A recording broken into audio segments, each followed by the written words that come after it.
Por otra parte, ayer la Coparmex, el presidente de Coparmex, que es José Medina Mora, decía que México ya vive una crisis de constitucionalidad y que esto se podría agudizar si se acata o no se acata la decisión que determine la Corte hoy.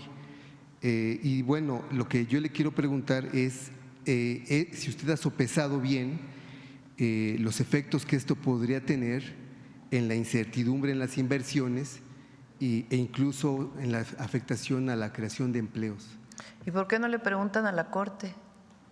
¿Por qué le preguntan a la presidenta?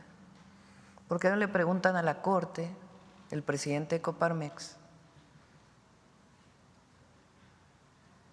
sobre su decisión? O sea, porque quienes están violando la Constitución es la Corte. Quienes están sobrepasándose en sus funciones es la Corte.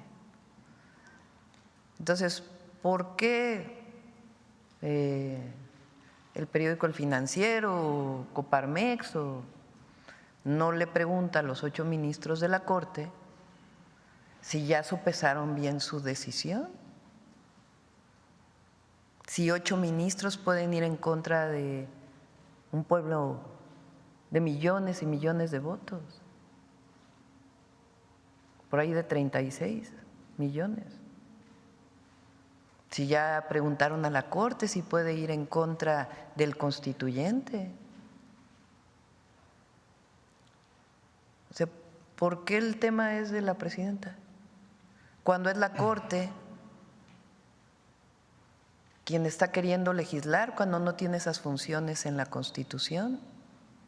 8 ministros por encima de la Cámara de Diputados, de la Cámara de Senadores, de la mayoría de los congresos locales,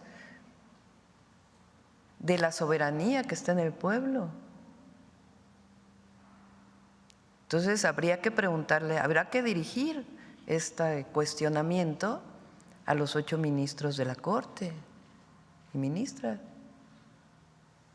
Bueno, quizás el sentido de mi pregunta es en que si usted ha sopesado las afectaciones que podría tener sobre la economía en torno a este choque de poderes, digamos, o sea, es el poder judicial por un lado, el poder ejecutivo y legislativo por otro, y esto lo que puede generar, o sea, más allá digamos, de las posiciones de uno o de otro, sino lo que puede generar en la economía, en la incertidumbre entre los inversionistas. No sé si usted ha sopesado eso. Pero regreso a la pregunta, ¿por qué la Corte no sopesa eso? Porque la decisión hoy está en ellos. Hoy van a empezar la discusión. Entonces, esa pregunta hoy recae sobre los ministros y las ministras, no recae sobre la presidenta.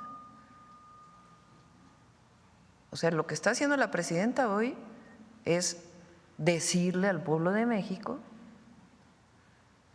que su voluntad la cumplió el constituyente.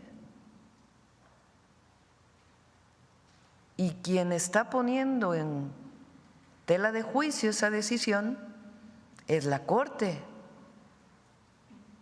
Entonces, por eso digo, todo a su tiempo.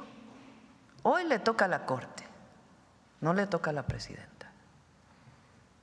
Hoy le toca a la Corte la decisión.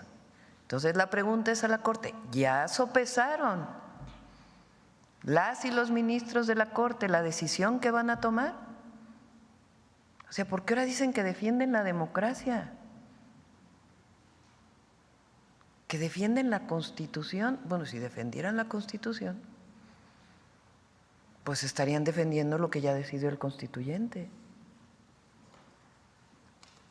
Entonces, el día de hoy esa decisión recae en la Corte, no en una minoría que quiere mantener sus privilegios. Hace unos días una compañera de ustedes me dijo que no son juez y parte, ahora sí. Pues por eso les presento este estudio. No es un estudio de un medio de comunicación, de los mismos que defienden hoy al Poder Judicial y que hace 6 años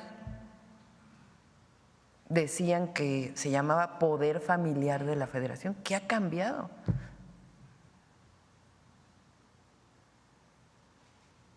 Si la propia ministra presidenta dice, sí, en efecto. Ahora, ¿no les gusta esa constitución? Pues no es un asunto de los 8 ministros, es un asunto de una decisión que tomó el pueblo de México. A la oposición, ¿no le parece bien? Bueno, vean el resultado de la elección. Entonces, hoy por hoy, esta pregunta que haces hay que hacérsela a los ministros de la Corte y las ministras de la Corte.